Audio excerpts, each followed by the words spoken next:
The Rivian IPO has finally gone public, and it is one of the most talked about events in the IPO calendar. Now, I am a big fan of Rivian and have been following their work for some time. The pickup vehicle market is in desperate need of transition to electric vehicles. These are gas-heavy machines and immensely popular, so I am really glad that Rivian has taken this task on, and by all analyst accounts, it seems that they've done a particularly good job at it. So while I'm a fan of Rivian's vehicle, I am not a fan of this IPO. These are the top 10 issues that I have identified with it so far. First up is the price. We don't yet know exactly what the listing price is going to be, but Rivian is reportedly trying to raise $8 billion on IPO, with an expected valuation of around $80 billion. That is $30 billion more than the mighty Ford, who recently launched the F-150 Lightning. So at $8 billion on IPO, this will place Rivian into the top 10 list of largest IPOs in US history. By comparison, Tesla reached an $80 billion market cap in December 2019. By then, Tesla was delivering 97,000 vehicles a quarter and had actually broken even. XPeng has a current market cap of $29 billion and is delivering 17,000 vehicles a quarter, and NIO has a $57 billion market cap and is delivering 24,000 vehicles a quarter. Number two is production, or lack thereof. Rivian has an operational factory in Normal, Illinois, with a reported production capacity of 150,000 vehicles a year. This is remarkably unambitious for a company chasing an $80 billion valuation. There's also some flaws. Rivian is contracted to deliver 100,000 EDVs to Amazon by 2025. So 25,000 vehicles per year of their production line will be absorbed by this order. In short, this limited production capacity means Rivian will be relegated to a niche market sector for the medium term. Only there is nothing in their strategy to suggest that they are planning a niche market vehicle. Now, there's been some reported news articles suggesting a $5 billion investment in another factory, but this is not reflected anywhere in their S1 filings. Coming in at number 3, we have vertical integration. Rivian make repeated reference to a vertically integrated strategy. Here they make reference to vertical integration as their competitive advantage. Here they make reference to it again as their long-term growth strategy. And here they make reference to it again with specific ambitions of their own battery manufacturer. They are anything but vertically integrated. Samsung SDI makes their batteries in a much publicized supply agreement. Then they have exclusivity agreements locked in with 3 other suppliers. Amazon Web Services, and I'm not clear what this is about. TDM, a Ford subsidiary, which makes their prototypes and now also has a supply agreement, but they've again not clarified what that is, only that it's exclusive. And Cox Automotive, for software supporting the distribution and sale of their vehicles. Rivian is required to sell 100,000 electric delivery vans to Amazon by 2025 in an exclusivity deal. This will consume around 16 to 20% of Rivian's production capacity. More importantly, there are 3 additional key features of the deal. Number 1, for 4 years after the first delivery, Amazon has exclusivity on EDV procurement and the right of first refusal on all EDVs for a further 2 years. Now, the issue with this is that the vehicles are built specifically for Amazon, which means Rivian most likely doesn't have any pricing power to negotiate with. I've seen something like this before when Amazon contracted Plug Power to supply them with forklifts. In that deal, Plug Power was never able to make profit on the forklifts. Another issue are the vehicle specifications. Just look at the weight of these things. At 9,000 pounds for the entry-level version, I am guessing that they have at very least a 200 kilowatt-hour battery pack, scaling up to probably 400 kilowatt-hours. Now, the issue is this. Batteries are a hard-to-come-by item at the moment, and Rivian needs to get as much bang for their buck when they buy them. If they're putting their most valuable resource into a low-margin, high-battery volume vehicle, then this is a problem. The third and weird part of this deal is the granting of warrants to Amazon as a means of a share-based sales incentive. Now, it is expected that Amazon will redeem the warrants for stock at the exercise date, but there is still a risk that Amazon could demand cash instead, although I'm not sure how realistic such a risk is. It is difficult to calculate the exposure because we don't know what the share price will be now or in the future. I've seen a deal like this before with Plug Power in 2020. Then Amazon converted its warrant and the book entry wiped out Plug Power's entire sales.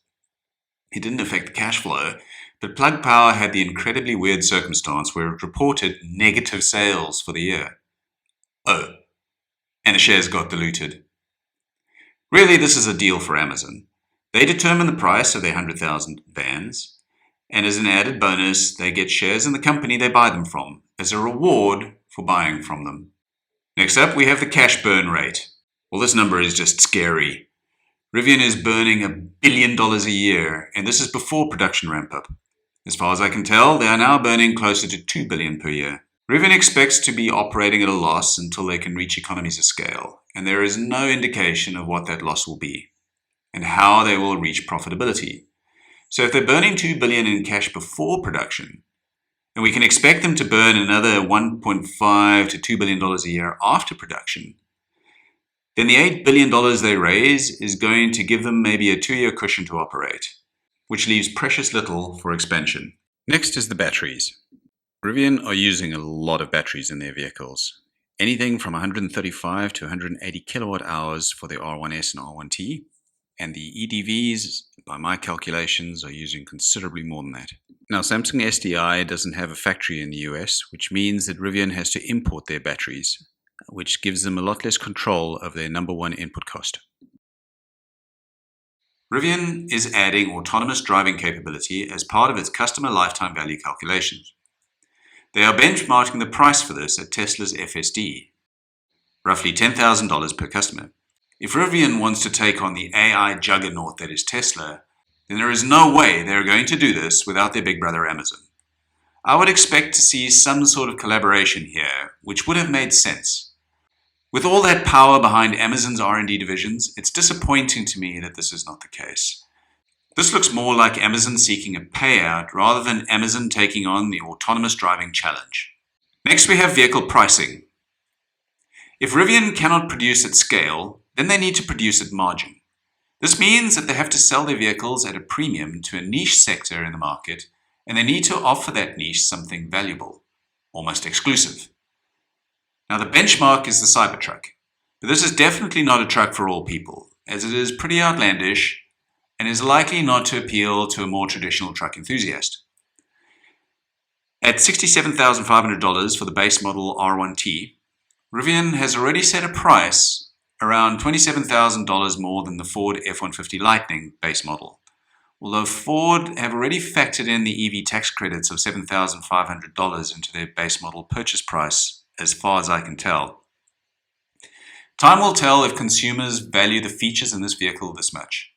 It does have better performance than Ford, more range, better towing power, and a couple of neat features. But then Ford brings other features to the table: a bigger payload, superior frunk. And we haven't spoken yet about the GMC Hummer yet, which with its unique crab walk feature or its air ride suspension, nor the newcomers like Canoe or Lordstown Motors and several others that are in the pipeline. Bottom line is, Rivian have a big uphill battle if they want to position themselves as a premium brand vehicle. They're also talking to some extent about services that they can sell on top of the vehicle as a platform. But Rivian is offering nothing differentiated here, in my opinion. Autonomous driving is no longer a unique feature. If Rivian had offered this 5 years ago, I would say they'd have an edge. But most OEMs at this point in time have an autonomous driving strategy in their pricing, so I can't see that as a differentiator. Next issue I want to talk about is the EV tax credit pricing cap. So Rivian is clearly targeting the EV tax credit. It is mentioned in their S1 filing. This means their top-end model will have to be priced below $74,000 to qualify. And the base model has a lot of optional features still to be considered in order to meet the price cap. Rivian states that they are non-unionized, so they will only benefit from the $7,500 tax credit. Ford and GMC have an extra $4,500 to work with in their model pricing.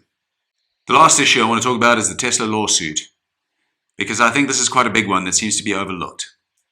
Tesla is currently suing Rivian for intellectual property theft, and in 2020, the Santa Clara Superior Court ruled that the case could go to trial. The allegations here are not simply that intellectual property ended up in Rivian's hands. They are more serious. Tesla claims that Rivian specifically instructed 4 recently departed Tesla employees about the type of confidential information Rivian needed. There's no telling how high this goes inside Rivian, but it sounds like there are criminal implications, and the matter is serious enough to have been referred to in the S1 filing. So in summary, this is an IPO that's one to watch but not participate in. It is way too rich for my liking, and I'm curious as to how other investors are going to treat this. If you like this video, please hit the like button and stay subscribed to my channel for updates on future videos that I plan on posting.